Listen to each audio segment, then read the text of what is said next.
We must promote Islamic banking. পৃথিবীতে এখন Islamic banking is the trend. আপনি ইংল্যান্ডে যান, এটা সত্যি কথা, আপনি ইংল্যান্ডে যান, আপনি Al Rajhi bank, Maybank, Ahli bank, gate house, Islamic bank of Malaysia, এবং মাননীয় প্রধানমন্ত্রী যখন মালয়েশিয়াতে ছিল সেখানেও আমি বিবিসি একটা নিউজ দেখেছি about Islamic economy and Islamic শিল্প। আমার মনে হয় যারা জাকাত প্রাপ্য তাদেরকে আমাদের এই সুযোগ করে দেওয়া উচিত যাতে জাকাতটা আরও অনেক পপুলার হয়। অ্যাট দ্য সেম টাইম আমি প্রপোজ করব যে একটা জাকাত টেলিভিশন যাতে আমরা ইন্ট্রোডিউস করতে পারি, যাতে বাংলাদেশে যারা জাকাত নিতে পারে, যারা প্রাপ্য, তাদেরকে আমরা জাকাত যারা দিতে পারে সেই জনগোষ্ঠীর কাছে পৌঁছে দিতে পারি। এখন out of sight out of mind, অনেকে ইচ্ছা করলেও দিতে পারে না। জাকাতের সাথে আরেকটা কথা আমার একজন মাননীয় সংসদ সদস্য বলে গেলেন, রিবা বা সুদের কথা। এটাও আমাদের একজন বলে গিয়েছিলেন, আমাদের মাননীয় সংসদ সদস্য জামাতে ইসলামের, উনিও বলে গিয়েছিলেন। আমি কারেক্টলি বলি, আমি জানি এই কথা বললে হয়তো আমাকে অনেকে প্রোগ্রেসিভ মনে করবে না, ইটস ট্রু, এটা হতেই পারে, বিকজ আমরা এমনভাবে কনভেনশনাল ব্যাংকিং বা শাইলক সিস্টেমে আমরা যেভাবে ঢুকে গিয়েছি, এটা আমরা রাতারাতি পরিবর্তন করতে পারবো না। কিন্তু এটা সত্যি কথা যে পৃথিবীতে এখন Islamic banking is the trend. আপনি ইংল্যান্ডে যান, এটা সত্যি কথা, আপনি ইংল্যান্ডে যান, আপনি Al Rajhi bank, Maybank, Ahli bank, gate house, Islamic bank of Malaysia, এবং মাননীয় প্রধানমন্ত্রী যখন মালয়েশিয়াতে ছিল সেখানেও আমি বিবিসি একটা নিউজ দেখেছি about Islamic economy and Islamic শিল্প। We must promote Islamic banking.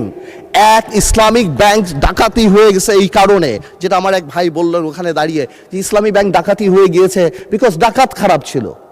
That's it. But Islamic banking is the biggest solution. সারা পৃথিবী ইসলামিক ব্যাংকিং এর দিকে যাচ্ছে এবং সরকারের তরফ থেকে আমাদের এই ইসলামিক ব্যাংককে প্রমোট করা উচিত। বিকজ কেন? বিকজ আমরা ডিভাইন ব্লেসিংয়ে বিশ্বাস করি।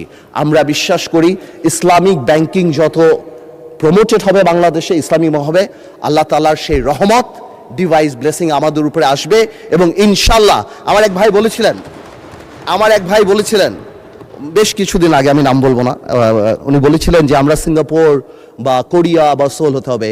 আপনারা যদি সুইসাইড রেট দেখেন তাহলে আপনারা অবাক হয়ে যাবেন যে পৃথিবীর সেকেন্ড আর থার্ড সুইসাইড রেট সবচেয়ে বেশি হলো কোরিয়াতে।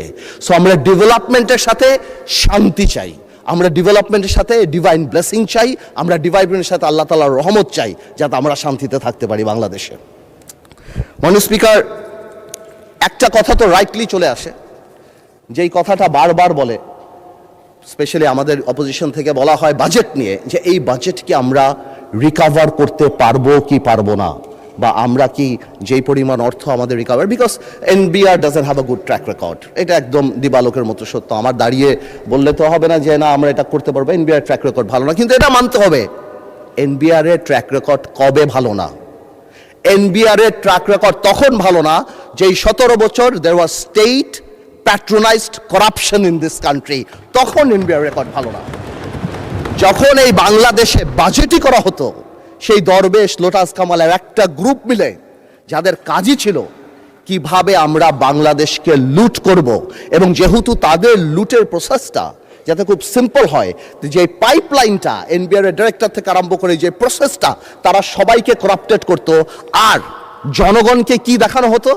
জনগণের দেখা হতো পদ্মা সেতু, 20,000 কোটি টাকার সেতু, যেটা 40,000 কোটি টাকা দিয়ে বানিয়ে একটা সিম্বল অফ অ্যারোগেন্স। ঠিক যেমন মমতাজ আর তাজমহল অনেকে বলে সিম্বল অফ লাভ, আমিও সেটাকে বলতাম শাহজাহান সাহেবের সিম্বল অফ অ্যারোগেন্স, যে কারণে সেই সময় সব ধ্বংস মানুষের হাত কেটে দেওয়া হতো, কিন্তু উনি ওটা নিয়ে ব্যস্ত ছিল। সো আমি মনে করি যে এই সরকার, যে আগের যে সরকার ছিল তার সাথে যখন আমরা তো স্বাভাবিকভাবে আওয়ামী লীগ সরকারের সাথে কম্পেয়ার করব, কারণ তারাই আমাদের আগের সরকার, তো সেই সরকারের যে সিস্টেম আর আজকের যে সিস্টেম, হ্যাঁ বিরোধী দলের অনেক কথা হয়েছে যে হয় খুন আছে, ধর্ষণ আছে, কিন্তু একটা কথা বলি, আপনারা গত 4 মাসের কোনো পত্রিকা খুলে একটা ব্যাংক লুটের খবর আপনারা দেখাতে পারবেন না। গত 4 মাসে আপনারা কোনো ধরনের পলিটিক্যালি প্যাট্রোনাইজ, আপনি যদি লাইব্রেরিতে যেয়ে শুধুমাত্র আওয়ামী লীগের প্রথম 6-7 মাসে দেখেন, অতদিনেই কিন্তু বেসিক ব্যাংক খাওয়া ওই বাচ্চু সাহেব আরম্ভ করে দিয়েছিল সেপ্টেম্বর মাসে। তো সুতরাং হ্যাঁ, বেনিফিট অফ দ্য ডাউট আমাদেরকে দেন ইনশাল্লাহ। যেহেতু আমাদের নিয়ত ভালো, যেহেতু আমরা একটা ওয়েলফেয়ার স্টেট করার চেষ্টা করছি, সেহেতু ইনশাল্লাহ আপনারা যদি সবাই একসাথে থাকেন, আমরা তো সবাই আওয়ামী লীগের সাথে যুদ্ধ করে এই পর্যন্ত আসছি, let's not do politics with budget. আমরা বাজেটটাকে ন্যাশনাল ইস্যু বানিয়ে সবাই চেষ্টা করি যে সামনে আমরা কত দূর পর্যন্ত নিয়ে যেতে পারবো।